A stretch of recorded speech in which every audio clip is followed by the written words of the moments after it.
Le flash foot du jour, Florentino Pérez voudrait beaucoup dépenser pour la défense. Il souhaite offrir à Xabi Alonso une défense centrale à la hauteur de ses ambitions. Et l'idée de reconstruire en club l'axe Saliba-Konaté, qui pourrait être celui de l'équipe de France durant la Coupe du Monde 2026, séduit en interne. Le prix total de l'opération pourrait dépasser les 140 millions d'euros, mais le Real est prêt à investir, selon Marca. Manchester City piste Diogo Costa. Selon le média portugais MyFootball, les Citizens s'intéressent au gardien de 25 ans sous contrat avec Porto jusqu'en 2027. Le club anglais voudrait rapidement boucler l'affaire pour devancer la concurrence et envisage de proposer 60 millions d'euros aux Dragons pour leur dernier rempart, dont la clause de départ s'élève à 75 millions d'euros. Arsenal Arteta apprécie déjà Zubimendi. Arsenal est formidable et tout le monde veut y venir. Zubimendi a laissé passer de très bonnes opportunités pour venir chez nous. Nous sommes tous très impressionnés par ce que nous avons vu de lui au cours des 7 à 10 derniers jours. Une fois que vous avez le joueur à vos côtés tous les jours et que vous voyez son caractère, sa personnalité, son intelligence et tout ce qu'il va apporter à l'équipe, ça vous rend très enthousiaste, a-t-il déclaré. Jacobo Ramon va bien rejoindre l'équipe, un nouveau coup à la Nico Paz. Le jeune défenseur de 20 ans va lui aussi quitter le Real Madrid pour s'aguerrir en Serie A. Les merengues vont recevoir 2,5 millions d'euros pour ce transfert, sans compter les bonus qui seront payés en fonction du nombre de matchs joués. Et comme pour Paz, la Casablanca dispose de 50% sur une éventuelle revente, ainsi que de clauses de rachat prioritaires. Le Paris FC vise un fils Zidane. Le club francilien a besoin de faire venir un gardien numéro 2. Et selon les informations de l'équipe, ce pourrait être Lucas Zidane. L'actuel gardien de but titulaire du CF Granada en Liga 2 espagnole n'a jamais caché son ambition de vivre une première expérience en Ligue 1. Actuellement sous contrat jusqu'en juin 2027 avec le club andalou, il dispose d'une clause libératoire d'un montant de 2 millions d'euros. De nouveau à Manchester City, prix revu à la hausse pour Makati. Face à l'intérêt de nombreux clubs pour son joueur, dont Dortmund, Francfort, Nottingham et West Ham, Manchester City va finalement réclamer plus d'argent. Alors que le club mancunien avait d'abord fixé son prix entre 25 et 30 millions d'euros, le milieu de terrain est désormais évalué à 40 millions d'euros par sa direction, indique The Telegraph. Reste à savoir si les clubs intéressés accepteront de payer un tel montant pour un élément dont le contrat se termine dans un an. À Liverpool, Federico Chiesa est écarté. Peu utilisé la saison dernière, le joueur de 27 ans se rapproche visiblement d'un départ des Reds. L'Italien n'a pas été retenu parmi les 29 joueurs qui vont effectuer le stage de pré-saison à Hong Kong et au Japon. En revanche, Luis Diaz, annoncé avec insistance du côté du Bayern Munich, en fait bien partie. Le message semble clair. Et le Barça veut prolonger Jules Koundé rapidement. Une information dévoilée par RMC Sport qui affirme que des négociations auraient d'ores et déjà débuté entre le club et le latéral droit, dont le contrat actuel court jusqu'au 30 juin 2027. Problème, la presse anglaise dont The Sun et le Daily Mail annoncent que Manchester City piste le latéral droit. Laporta et Deco vont devoir faire vite pour éviter que les enchères grimpent. Yamal rapporte un pactole.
Pourrait être revu à la baisse. Le joueur privilégié est de rester en Première Ligue après avoir notamment refusé de rejoindre l'Arabie Saoudite. Au FC Barcelone, De Jong n'a plus d'agent et cela bloque sa prolongation. Entré dans sa dernière année de contrat, il souhaite poursuivre l'aventure du côté des Catalans. Mais selon Marca, les discussions sont à l'arrêt. Le milieu néerlandais a mis fin à sa collaboration avec son agent Ali Dursun et se retrouve sans représentant. Pour prolonger, le néerlandais devra aussi accepter une forte baisse de salaire, estimée à 22 millions d'euros bruts la saison prochaine. Un dossier complexe. À Swansea, Snoop Dogg devient copropriétaire. 3 mois après l'arrivée de Luka Modric au capital du club, Swansea City, évoluant en deuxième division anglaise, a annoncé l'arrivée d'un nouvel actionnaire en la personne de l'Américain qui endosse désormais la casquette d'investisseur de premier plan.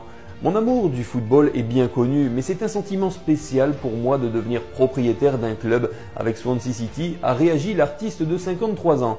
L'histoire du club et du quartier m'a vraiment touché. Un outsider qui riposte, tout comme moi. Je suis fier de faire partie de Swansea City.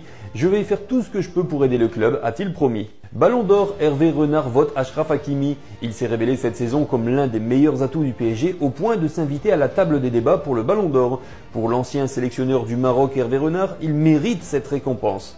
C'est l'un des meilleurs joueurs du monde aujourd'hui. Il est pour moi le Ballon d'or cette saison, tant il a été exceptionnel, régulier et décisif dans toutes ses performances. Aujourd'hui, Achraf est le meilleur joueur du continent et vu son âge, il est loin d'avoir terminé d'enrichir son palmarès, a-t-il expliqué. Réponse le 22 septembre prochain. Pour Barça, le père de Yamal deviendrait gênant. Il y a quelques jours, il a exprimé publiquement son incompréhension envers ceux qui ont critiqué la fête d'anniversaire de son fils. Les gens vont mourir de jalousie. Mon fils est en train d'être un exemple pour beaucoup d'enfants. Il doit profiter. Les gens qui parlent mal de mon fils, qu'il se regarde dans le miroir, a-t-il déclaré à Europa Press. Selon le média El Nacional, le FC Barcelone commence à s'inquiéter de l'attitude du père de Lamine Yamal. Les dirigeants catalans craignent que son rôle de fan plutôt que de tuteur n'ait une influence négative sur l'adaptation du footballeur, générant des tensions sur des questions telles que la discipline ou l'image publique, explique le média hispanique. À Manchester City, Ederson dit oui à Galatasaray. Selon la presse turque, le gardien de City a accepté une offre salariale de 6 millions d'euros annuels plus bonus. Le club stambouliote doit encore trouver un terrain d'entente avec son homologue anglais qui a jugé insuffisante une première proposition de 3 millions d'euros. Les négociations devraient se poursuivre dans les prochains jours, mais un accord est probable pour le transfert du Brésilien. Au Bayern Munich, un accord à 75 millions d'euros pour Luis Diaz. Alors que Liverpool a refusé une première offre de 67,5 millions d'euros pour le Colombien, une nouvelle proposition, estimée à 75 millions d'euros, devrait rapprocher les deux clubs d'un accord selon le journaliste Nicolo Schira. Cette potentielle rentrée d'argent pourrait permettre aux Reds d'amortir les frais de l'arrivée d'Hugo Ekitike. C'est justement le PSG qui remplit ses caisses grâce à Ekitike qui signe à Liverpool. Dans le cadre de l'accord qui a vu le Français rejoindre Francfort en provenance du PSG, le club conserve une clause de revente de 20% à la fin du transfert. Ainsi, le PSG gagnera entre 14 et 15 millions d'euros grâce à l'accord. Une vente bien gérée par Luis Campos.